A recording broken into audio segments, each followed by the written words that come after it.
Morning, everybody. You're supposed to say good morning, Steve. Good morning, Steve. Perfect, great. What's great is when it's amazing when you talk to groups of people how shy people are to act. Is anybody here shy naturally? Yeah, Andy is, Simon is, most of us, yeah? Me too, okay? This was, who said make it up as you go along?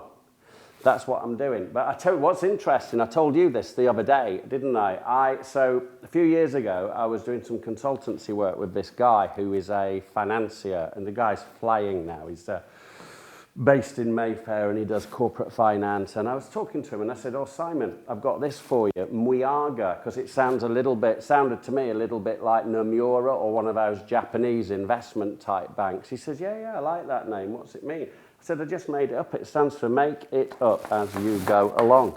There you go. Isn't that genius? So I bought it as a .com for like 10 quid or something. And then I just remembered it a few weeks ago. So I thought, oh, it's lapsed, hasn't it?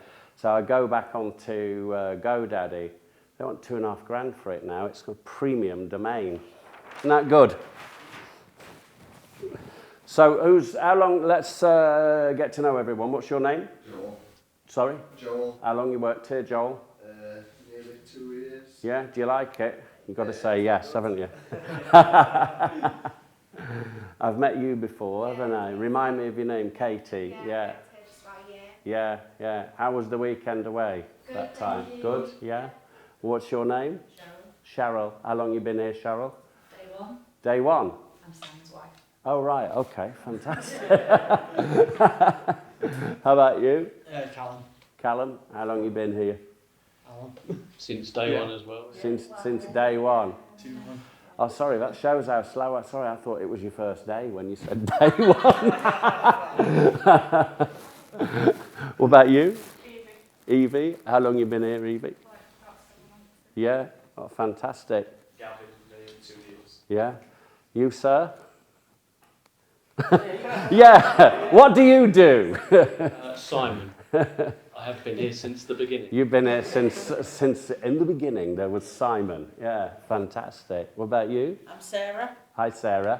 and I've been here about a year-ish. Yeah, fantastic. You enjoy it? Yeah. Well, I guess you must have, else you wouldn't be here, so would you? And Georgia, isn't it? Yeah, you helped me out. Georgia gave me some fantastic training on ripping down videos and putting them into a YouTube player the other day. I haven't forgotten either. I've done it with some others since, you see. I retained it. Yeah. What do you do here, by the way, Georgia? What's your... Web development. Pardon? Websites. Websites, yeah? Okay. And I've met you before as well, haven't I? When we did those Florence, yeah. And The Machine. Good band, yeah.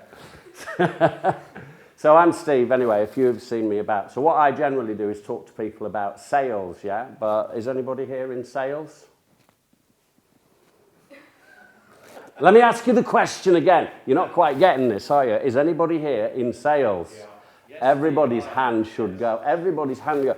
The reason I say that is that although you might not have the title of a salesperson, I think that everybody who works for a business or within a business is to some degree representational of that business and therefore an extension of the sales process. Does that make sense? Yeah?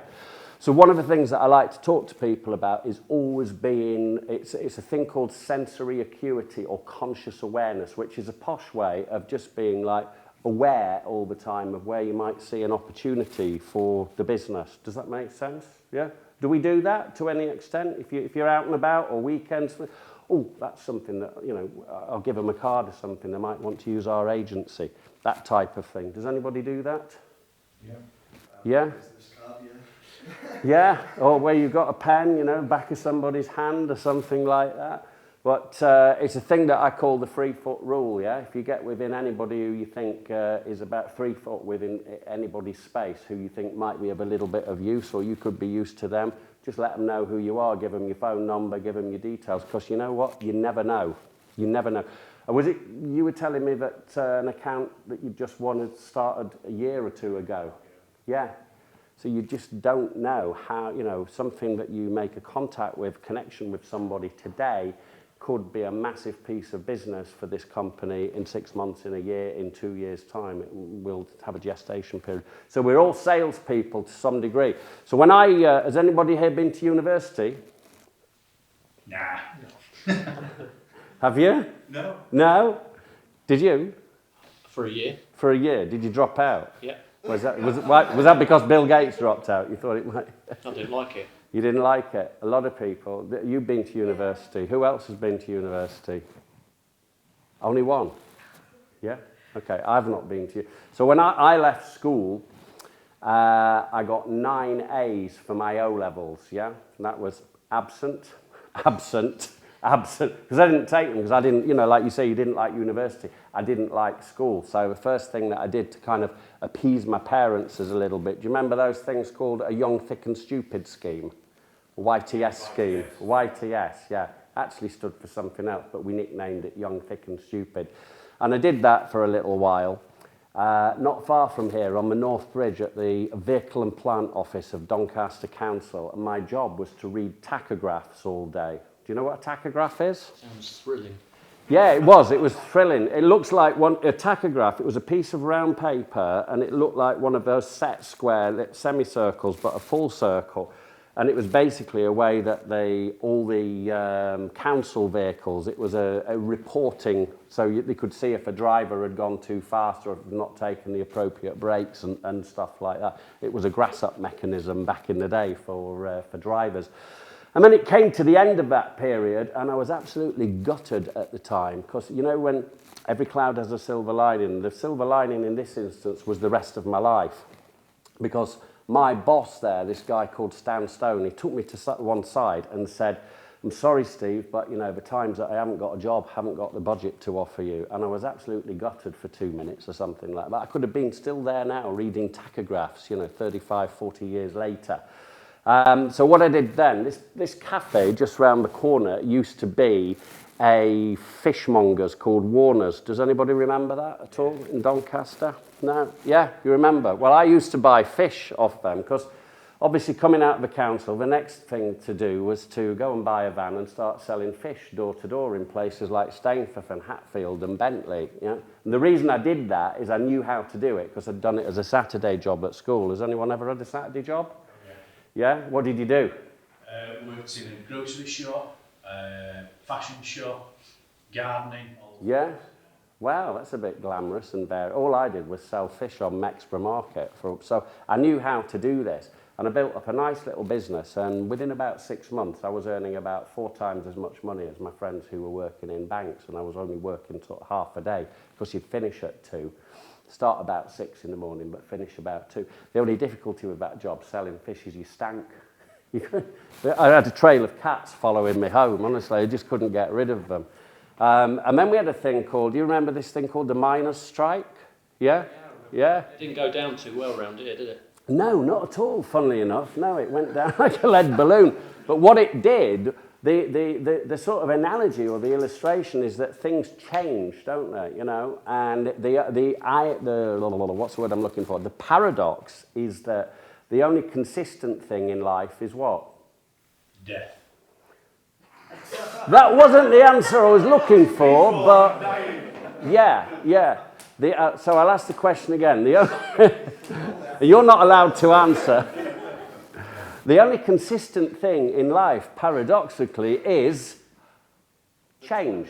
Things change, yeah? And I think that, I don't know whether you guys, and people die, yeah. Let's give Andy that. People die. And that in itself brings out a change in circumstances and for them as well, for the person who's just died as well. They move on the next part of the journey. But things changed then with this miners' strike. So I got a nice little business, but all my customers were good old salt of the earth, working class miners' wives in these villages. And guess what? It changed like night and day. When they went skint, I started to go skint because they couldn't pay me anymore. There was a massive change. It was just like somebody turned a light off. So I managed to sell that business by the skin of my teeth to a bigger company who could ride it out. And then I went door-to-door knocking, which was a natural transition from selling fish. I went door-to-door knocking, selling life insurance and pensions and savings plan for a company called Prudential. Heard of them? Yeah? And I did that in the same sort of areas. I did it up a lot where you live, Adwick, Woodlands, Bentley, those sort of areas, knocking on doors, selling life insurance. Can you imagine the two words that I heard most? Yeah. I'll give you a clue, it wasn't come in. It was something else. So, you know, I've had a very, very, very varied life, and I've been in sales, financial sales, worked for Citibank, worked for TSB Group, worked in investments, worked in the city in London, worked abroad. And yeah, I could have still been sat in that office on the North Bridge reading tachographs, eh? Isn't it amazing? So, let me just ask you a quick question. We're going to do this thing. It's called the Circle of Success. So, and it's leading on, there is a point to this. So what I want you to do is imagine, I normally do this with salespeople, but it can apply to anybody who does anything, okay? So imagine you have two people who join a business on the same day, and they're doing the same job, and they're from the same social background, they've got the same, more or less the same IQ, everything's pretty much the same, yeah? So you would think that, let's take John and let's take Katie, for example. You would think that John and Katie, after 6 months, you'd think if they come from the same sort of social background, they've got the same education level, the same intellect, the same everything, you would think that after 6 months with the same training, product knowledge training, sales training, or computer training, or whatever it is, you'd think they'd be doing exactly the same, wouldn't you? Well, you would, wouldn't you? Because everything says that they would be doing exactly the same, because everything's the same. Andy's shaking his head. Why wouldn't they be doing the same? We know it's not true in reality, yeah. One person's going to push more than the other. What could that be down to? This is where you work. Pardon? Attitude, yeah. You've redeemed yourself from the dead comments too.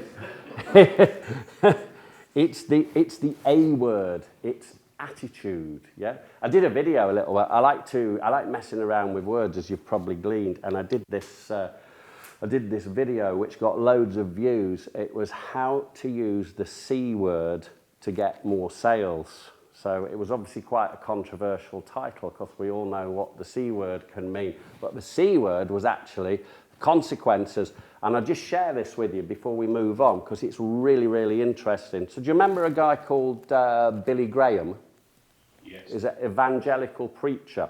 Well, the guy who taught him to public speak also taught my old mentor. So what you normally do in a situation with a client, with a new prospect or with sales is you look for the problem, you build rapport with them, you find out the problem and you offer the solution. So it's build up some rapport because people like to deal with people they've got a bit of a relationship with, find out what the problem is and offer the solution.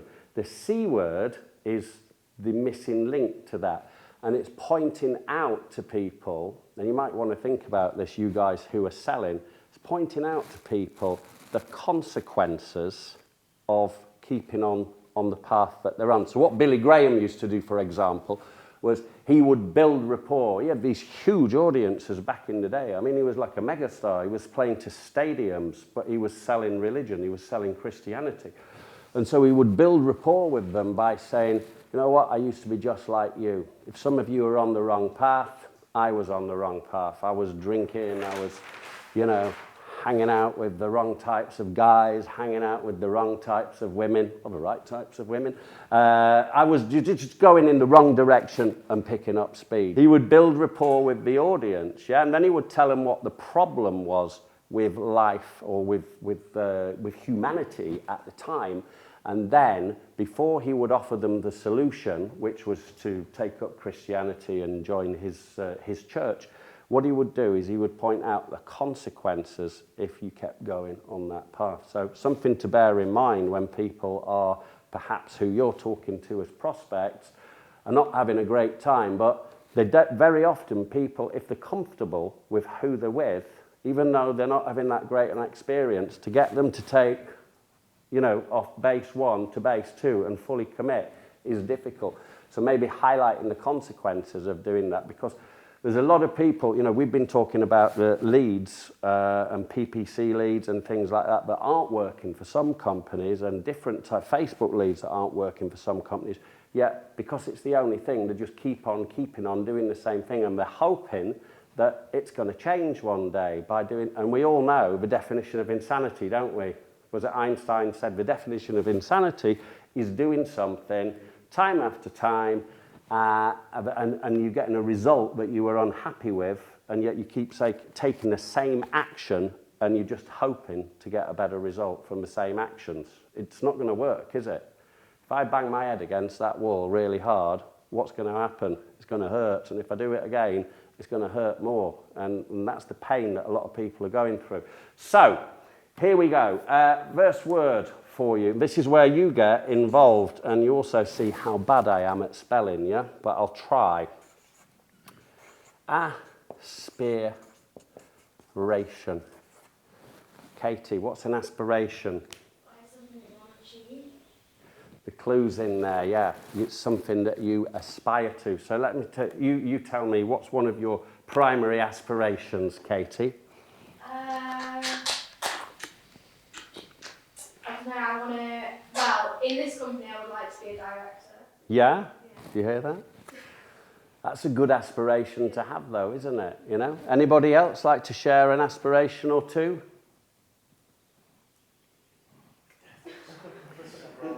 Dying. Yeah. Is that? Say again. Say we're all inspiring people, obviously. Yeah. Me personally, I want to develop my graphic design skills and sort of design something that's quite iconic, like say what Coca-Cola logo is. Yeah. Something like that. Fantastic. Absolutely fantastic. You've got to have an aspiration. Another word for an aspiration, by the way, is one you might be more familiar with, is a goal. Yeah? So years ago, they did a study. I don't know who they were, but they did do this study. And because a very clever guy told me. And they did a study with postgraduates from Harvard University. And they took 100 of these people, and only 5% of these people were actually goal-oriented people. That means they had a plan. They wrote down goals, they monitored the progress on them. When they hit that goal, they set another goal. And by the way, what is a goal? A goal is not something that you've already achieved. It's stretching yourself to do something that you haven't achieved. And a goal should normally make you feel a bit nervous as well, make you feel a bit unsure, you know? Bob Proctor said, if you're not living on the edge, you're taking up too much space. And I think it's a great maxim for life and when you're setting goals. But what they did with this 5% is they monitored them over the next 25 years. And amazingly, Andy, they were all still alive at the end of that 25 years. But the real amazing thing is that the 5% of them who were goal-oriented people and maintained that goal setting and those standards, maintained that process, they were worth more and were earning more collectively, that 5%, than the 95% who just lived life on an easy come, easy go, ad hoc basis. So do you think it works? Might do, eh? It might do. The important thing you said there was writing it down, though. Writing it down. You'll have them and don't write them down. Absolutely, it doesn't work.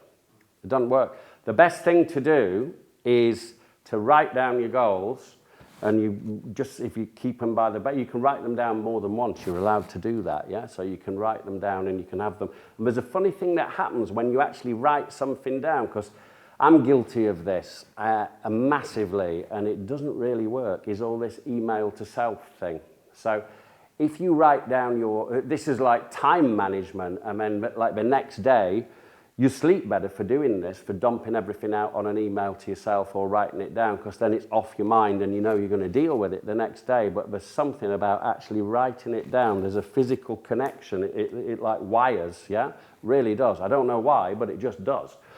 Maybe psychologists could tell us why, but if you write it down and you read them in the morning, and you can read them as many times as you want every day. You could write them in that book. You could have them by the bathroom mirror when you get ready. You could have them by the side of the bed. the more time it just reinforces it and reinforces it, you know. And maybe even your primary goal, if you write it out on a card, something the size of a business card, laminate it or put it in a little wallet, and you keep it in your arse pocket of your jeans, and every time you put your hand in there, you don't even need to look at it. And it's just this hard wiring process. It's a repetition. The big secret in life about anything is just repetition. It's training, you know.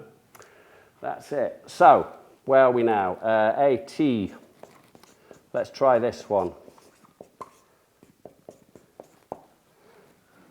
If at first you don't succeed, try and try again. Tenacity. Tenacious, yeah? Does anybody know what that word means, apart from Andy? Simon does? Anybody else? Georgia? Like going after something. Yeah, you're on the right track. It's never giving up.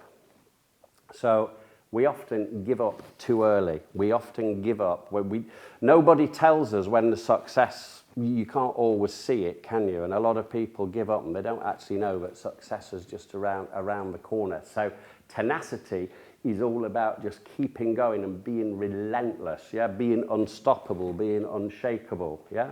I don't know, how could that apply to you guys in this business? You tell me. Because I normally talk to salespeople, but how could it apply? Maybe in learning new software packages or things that are really challenging that you think at first that you cannot do, but you find with effort and keeping on that you can actually do them. Any examples? You're a quiet lot, aren't you? Is it because it's Monday or something? Me and Andy sat and did AdWords last week, and that was very tough, wasn't it? Was it? Yeah, but I feel like we've learned quite a lot. Yeah?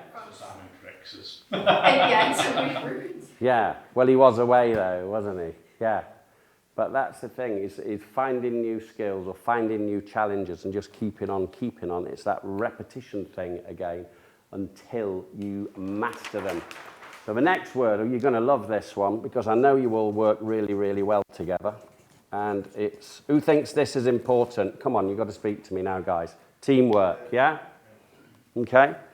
So teamwork in any, whether it's a sales business, whether it's a business like this, if you're all pulling in the same direction, it works. If you're all pulling in different agendas, directions, guess what? It's chaotic. It doesn't work.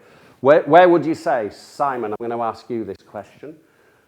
On a scale of 1 to 10, to use an original benchmark, where would you say you guys are in working together as a cohesive team, everyone on the same page? 6. A 6? A 6? I thought you know what? That's surprisingly low. I thought you were going to say to me like an 8.5 or a 9. You nearly said a 5. That's interesting. 6 to make it more than half. Okay. So why do you think that is? Because communication is not as good as it could be. Internal communication. Yeah. And why is that? In between jobs and stuff, there's things that, like, say it takes 3 teams, so like, say I'm doing a design piece on web or like that needs on social as well. In that process, there'll be things that like might get dismissed or forgotten about, start till finish, and then we'll be looking back at, oh, why did that get said, or why did we know about this, or why did that person get told? Okay. So I mentioned that phrase earlier, conscious awareness and sensory acuity. I can't tell you what to do because I don't know the internal dynamics of your business, but now that's been brought out into the open, maybe that's something that you should all be making a written note or a mental note, if not a written note of, and being aware of it all the time. You know, it's one of the best things that you can ever do is to try and just step outside of yourself and be aware of what's going on. And sometimes you're just too close to it. Do you know what I mean, Cheryl? Too close to it, yeah? You're hanging on to that coffee. I'm not going to steal it. Yeah, you can be too close to it. So it's good to step outside of yourself and step outside of a group and look, is there anything else that I can contribute? Is there anything I can do to make this work more cohesively as a team? And I think I'm right in saying, you know, sometimes people, especially when you've not been here that long, or you're young or something like that, young like me, I wish. Sometimes it's a bit frightening, or it can be a little bit intimidating to speak up and throw a suggestion in to the boss or to the directors. But I think I'm right in saying that you guys would welcome any suggestions, wouldn't you, from anybody? You probably hit the nail on the head there, is that I would like that to happen a lot more, but I don't think people feel necessarily they can come forward as much as they could. Mm. I think a lot of it's to do with growing pains of businesses as they develop and grow as well. Yeah. Because it's not uncommon. Mm. And I would give it a 6. Because I think it's going through lots of changes and seen it many times before. Mm. It will improve, and then I think you evolve again and again and again. 'Cause you have to. It's a constant evolutionary process, isn't it? Learn from it as well. Which evolution's just another word for change as well, isn't it? You know, things are changing all the time. So there you go, guys. Speak up. Any suggestions, take them, you know. Yeah, that's how you're going to get to be a director of this company, isn't it? By doing stuff like that. Next word, actually. Next word. Blend. This is, you'd think I'd planned this, but I hadn't. How's my spelling? Is that right? Initiative. What we were just saying. Have I spelt it right, or is it wrong? No, it's right. It's right, thank God for that. Initiative. What's initiative mean?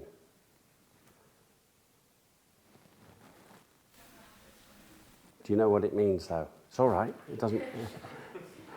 So let me have. Initiative is doing what we've just said there. It's when you to take initiative. Yeah, sometimes it's hard to define, but it's basically it's having the impetus to take a suggestion forward. It's thinking a little bit more laterally, thinking out of the box. Hate that phrase.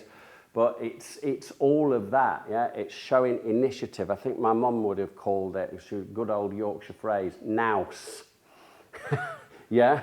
By the way, just going back to, this is true. This is a corny old acronym, but sometimes, what do they say? The old ones are the best, yeah? It goes together. Does anybody know this? Together. Everyone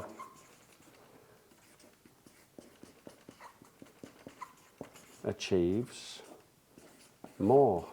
Can you see what that says there? Isn't that clever?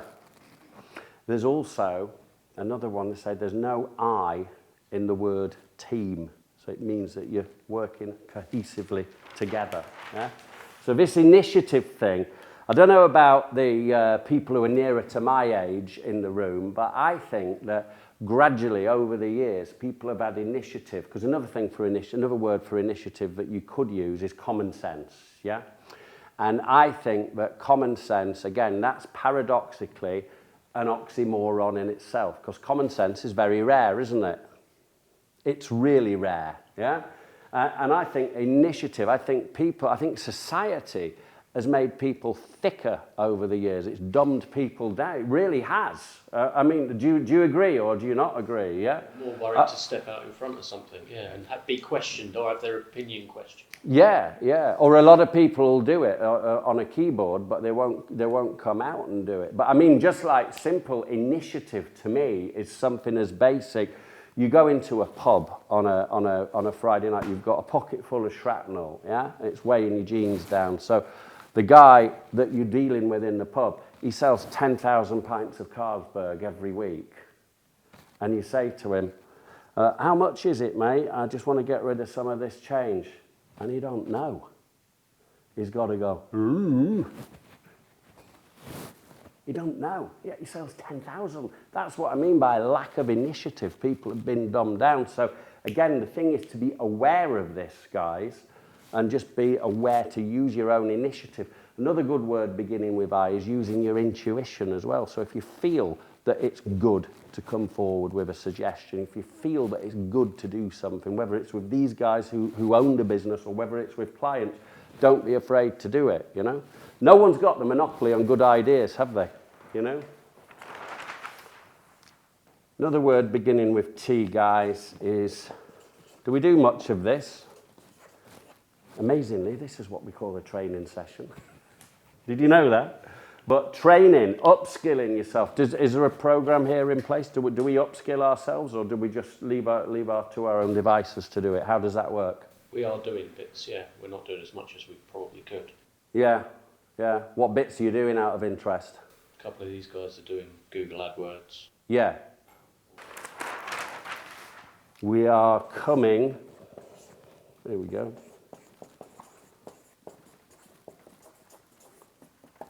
That should say understanding. This takes two forms, this.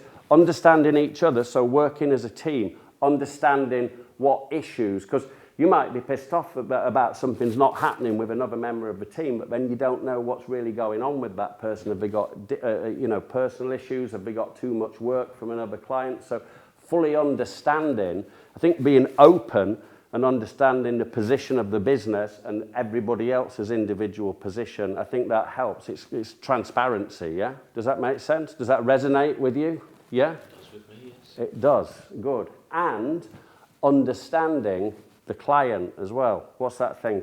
Walk a mile in another man's shoes, yeah?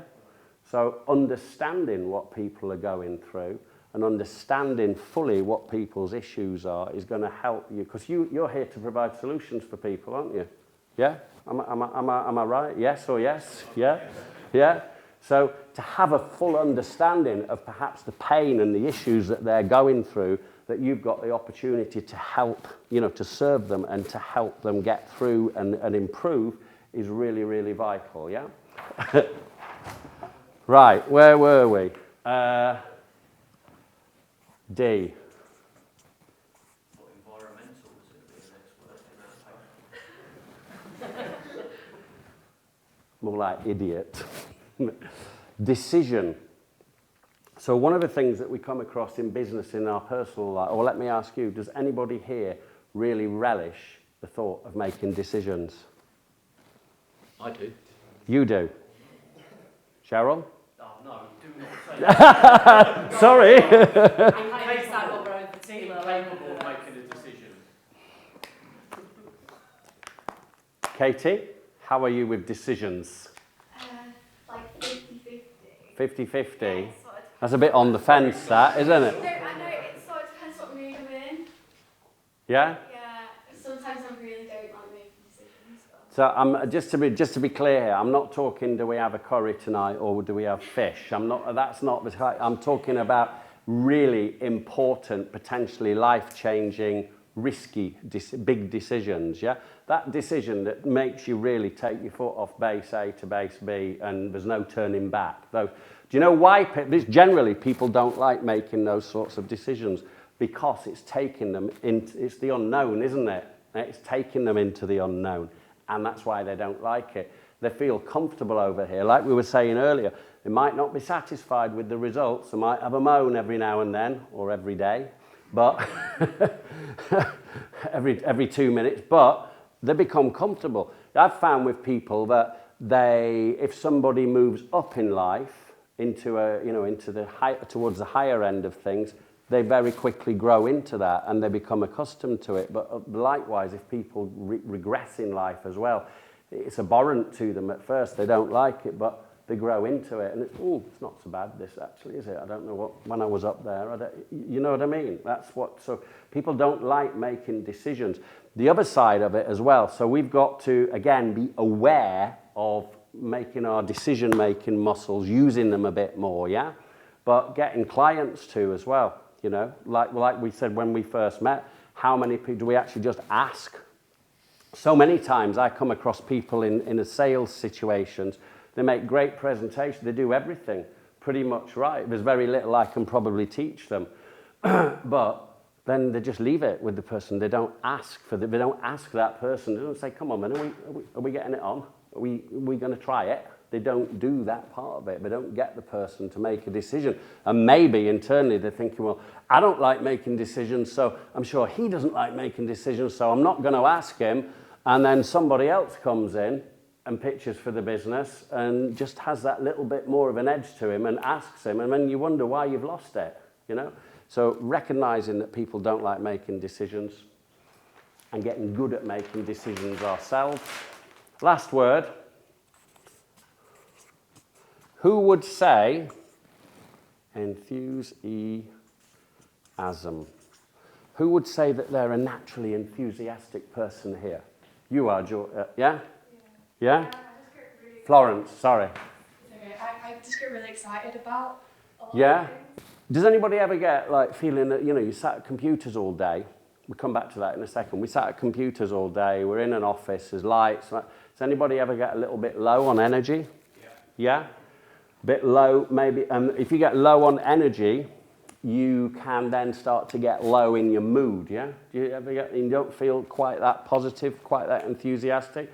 The quickest way, this is probably the best thing that I'll tell you ever, the quickest way for you to alter the way that you feel emotionally is to change your physical state.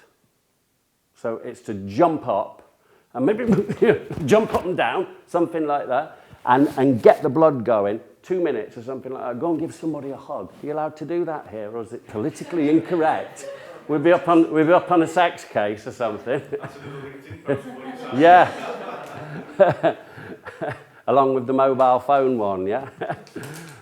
But the quickest way is if you are feeling a little bit lethargic, a little bit low, and you sat down and you've been sat there for ages, quickest way, jump up, and I guarantee you just change your state instantly by doing that. You really do, yeah?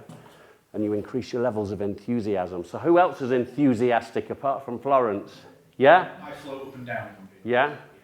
I can find myself being really good, and I have no like, but I think that's part of what you said there. But when you're aware, be aware of it, you know? I found I can change my state. If I am feeling absolutely at death's door for whatever reason, energy-wise, in an afternoon, if I just relax, close my eyes, I don't go to sleep, 5 minutes, get up, jump up and down for maybe run on the spot for 60 seconds, cold water, half a cup of coffee, it's like I've been asleep all night and I've just woke up. I feel fantastic. And there's a really, really good reason to do stuff like that. Because I think it is complete. This is another thing I think is insane, is if you hit that low at 2 o'clock in the afternoon and you work until 6, what is the point in soldiering on feeling like shit? There's no point at all. You may as well just get yourself back in state. You're going to be a lot more used to yourself, a lot more used to the business, and a lot more used to your clients. Agreed? Say yes? Yeah. Good. So enthusiasm, guys. This is one of the things that is absolutely vital when we talk into clients, yeah, because it's what we call a transference of feeling. You ever rung somebody up and you're all enthusiastic and they answer the phone and they go, hello, and it's that type of person who can make hello sound like a threat. Do you know that type of person? What does it do to you? It makes you feel uncomfortable, doesn't it? You feel, oh God, that's not bad. You can feel it down the phone. So if you can do it that way, you can do it the other way, yeah? Do you maybe pick up my enthusiasm, my energy when I'm talking to you like this, yeah? As opposed to if I were just, well, guys, you know, you've got to be enthusiastic, haven't you? You know, right? It doesn't work, does it? It's not quite the same, yeah? And interestingly, I love these acronyms, yeah? The last 4 letters there says, I am sold myself. Of enthusiasm. Do you get that? Yeah? I am sold myself. So if you're talking to clients or prospective new clients and that, if you've got sincere, not fake, but sincere enthusiasm, they will pick that up on a subconscious level, yeah? Because we all operate on frequencies, which is another conversation another time, but that's what we are. The brain's an electrical switching station, we're emotional beings living in physical bodies, and we work on frequency, yeah? And people pick it up. That's what we call intuition. That's why that dog's intuition is so much better than yours, mine, yours, or anyone else. Because the dog or the cat or any animal, they only work on instinct and intuition. That's all. They haven't got an intellect. They don't think about things. They just operate, and it's perfect. We mess it all up by starting to rationalize everything and getting the rational brain involved. Does that resonate with anybody? Yeah. So. Let's have a quick review. Can you remember these words? What was the first word? I was hoping you were going to start at the back. No. That'd be it. That'd be easy, wouldn't it? What was the first word? Can't remember. Give us the first letter. A for aspiration. Aspiration. You'll see where I'm going with this in a moment. Aspiration. What was the next word? Goals. Tenacity. It was keeping at it, wasn't it? Tenacity. Don't be a spoiler if you see it. What was the next one? Teamwork. Teamwork. Thank you. Teamwork. And the next one was initiative. Initiative. Nearly. We didn't have death in here anywhere, did we? We didn't have attitude. I had a client once, I had to ring and I rang him up and called him Mr. Deb. It's a name, isn't it? It's an apostrophe, Diath. Yeah. Have you heard that? Yeah, I said, is that Mr. Death? That was one of those guys who gave me, he says, no, it's Diath. Who are you? You know, so I was on the back foot straight away. What was the next one? Training. Keeping ourselves upskilled. Not even spelled that right. Attitude. What was it? Understanding. Understanding the dynamics of the business, the dynamics of the team, and the dynamics and the problems and the issues of our clients. Yeah? What was the next one? Decision. Am I the only one who remembers these? Not now. Oh, yeah. I'm reminding you, and I only told you 5 minutes ago, and enthusiasm.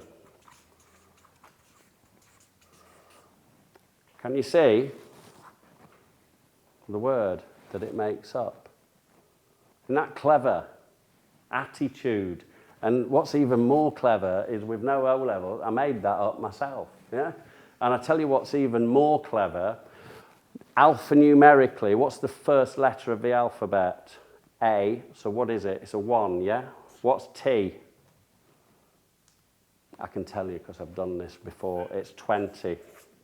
And it's 20 again there. I is 9, T is 20, U is 21, that's 4, and that's 5. And I absolutely promise you, if you add all those up, it comes to 100. And we stick a percentage there because if you become aware of these things, guys, and if you practice them and you have that sensory acuity and that conscious awareness, I promise you, can I say I shit you not, that within keep on keeping on and you work more cohesively as a team and all pull in the same direction and communicate and everything else we've talked about in this little session today, in about 3 months, you'll have 100% better result coming in, yeah? Absolutely. Thank you. Cheers. Thanks, guys.